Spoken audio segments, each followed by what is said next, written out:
What's going on, guys? You're on the Osborne Music Movie Wagon. I'm Devin, and you are aboard the Osborne Music Movie Wagon once again.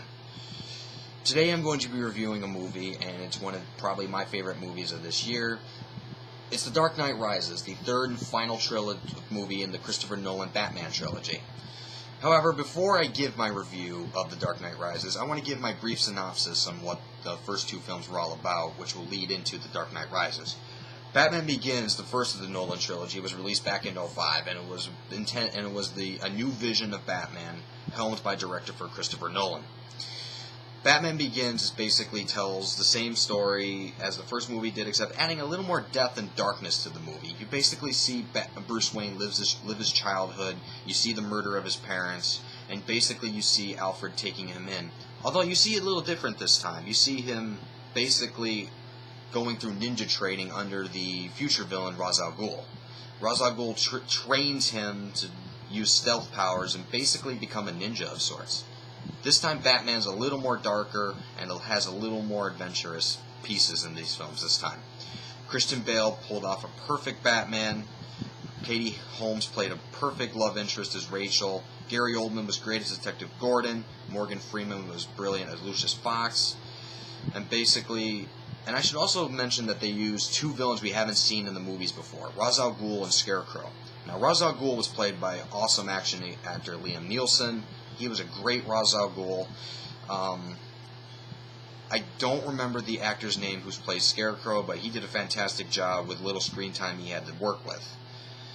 Batman Begins is a great reboot to the Batman trilogy, and Christopher Nolan obviously knew what he was doing when it comes to a new vision. 3 years later, in 2008, we get The Dark Knight Rises, which basically picks off 3 years after Batman Begins. This time we're introduced to a new villain this time, the Joker, played by the late, great Heath Ledger. Now this time it's basically the same synopsis again, except we're introduced to the Joker as the villain. He's plotting to destroy Gotham, and Batman basically has to do the basic thing of stopping him. However, there is a side villain, also a main character who would become a side villain towards the end of the movie. Aaron Eckhart, who played Harvey Dent as Two-Face. Now, Aaron Eckhart became basically the new love interest of Rachel, and Bruce Wayne is still basically trying to fight for Rachel's love, but Rachel is falling more in love with more of Harvey Dent, so Bruce Wayne can assume being Batman. Now, however, towards the movie, Harvey Dent goes through an accident where basically half of his face is burnt off, and he would become future villain Two-Face. He was in the movie for about towards the end of the movie, and he would go up against Joker because I won't ruin the movie if you haven't seen it for you, but if you haven't seen it, or the first movie, really, honestly, go see it. Lame. Anyway, basically, the movie was a lot darker, a lot heavier, and Batman obviously had a bigger challenge to overcome after facing Ra's al Ghul and Scarecrow. Overall, Dark Knight was a phenomenal movie, broke a lot of records, and The Dark Knight definitely holds a deeper place in my heart because a buddy of mine who passed away about 3 years ago, Jake Thomas, The Dark Knight was basically his movie, and there's a picture of him that I think I might post up at some point just so you know what I'm talking about. It's of Jake with the Joker face paint on, and it was just brilliant. And my buddy Paul actually has a mask of it. So basically, The Dark Knight and the Joker has a special place in our heart for not only me, but for where I live in the town of Waterloo, New York. So if any of you guys watching this, you'll understand what I'm talking about. The Dark Knight is brilliant. Batman Begins is brilliant. So now it leads us to the third and final film of the Christopher Nolan trilogy, The Dark Knight Rises. Now, I had some pretty good hype for this movie. It's Batman. I was just wondering, how are they going to top out The Dark Knight? You wonder how Batman's going to overcome being out of the public for so many years. So, real quick, I'll give you my brief synopsis of the movie. The Dark Knight Rises basically picks up 8 years after the incident of The Dark Knight. Basically, they're celebrating Harvey Dent Day because Harvey Dent to Gotham was such an iconic public figure. Even though at the end of the movie, Batman takes the blame for Harvey Dent's death, even though it was basically Harvey Dent, who basically killed himself. I could have that scene misunderstood, so if any of you knew what that scene was, I barely remember it. I apologize in advance. It's basically been 8 years since Batman stopped the Joker, and it's been 8 years since Batman and Bruce Wayne have been out of the public eye for 8 years. We are introduced to a new villain, who goes by the name of Bane. Now, real quick, in the original Joel Schumacher movie, Bane was just basically this Bane-looking guy. He was basically this wrestler, basically a dumbass wrestler, basically. He wasn't really the kind of villain that you'd want to fight, that you would really be interested in.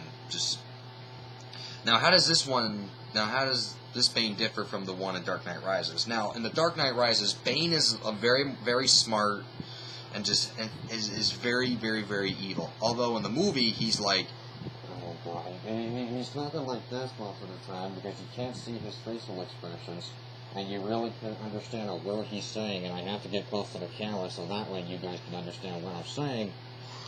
Regardless of him wearing that mask, you could just tell, oh, yeah, I should be afraid of him. I should definitely be afraid of Bane.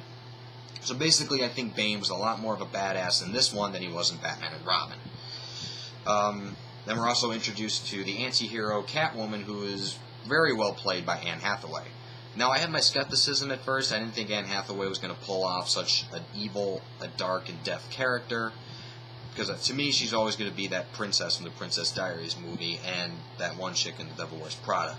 However, when I saw her play the White Queen in the reboot of Alice in Wonderland, my doubts were gone. I had no doubts whatsoever. She pulled off a brilliant Catwoman, and to most people, definitely better than the Michelle Pfeiffer version. And I think with Anne Hathaway, it proves that you don't really need to be a hot slut. All you need to do is just have darkness and just really great character development, and I really developed that a lot. You know, Morgan Freeman returns, Gary Oldman returns, great characters. We're also introduced to a new cop character played by Joseph Gordon-Levitt, who many of you know him as the guy who was the cancer patient in the 50-50. I thought it was a great movie. I had no doubt with him at all in this movie. There's one scene in the movie where basically Gary Oldman's character is basically out of action for a little bit, and Joseph Gordon-Levitt basically has to fill in what Gary Oldman usually does in the movie. So Christopher Nolan really did a good job in making Joseph Gordon-Levitt's character very, very, very relevant in this movie. However, Gary Oldman does come back at some part of the movie and makes both of the characters relevant, and it's brilliant. Christopher Nolan obviously knew what he was doing. He wanted to find a way to top the second movie, and he did by some lengths, even though the Joker's more of a badass villain, Bane's more of a strategic whoa.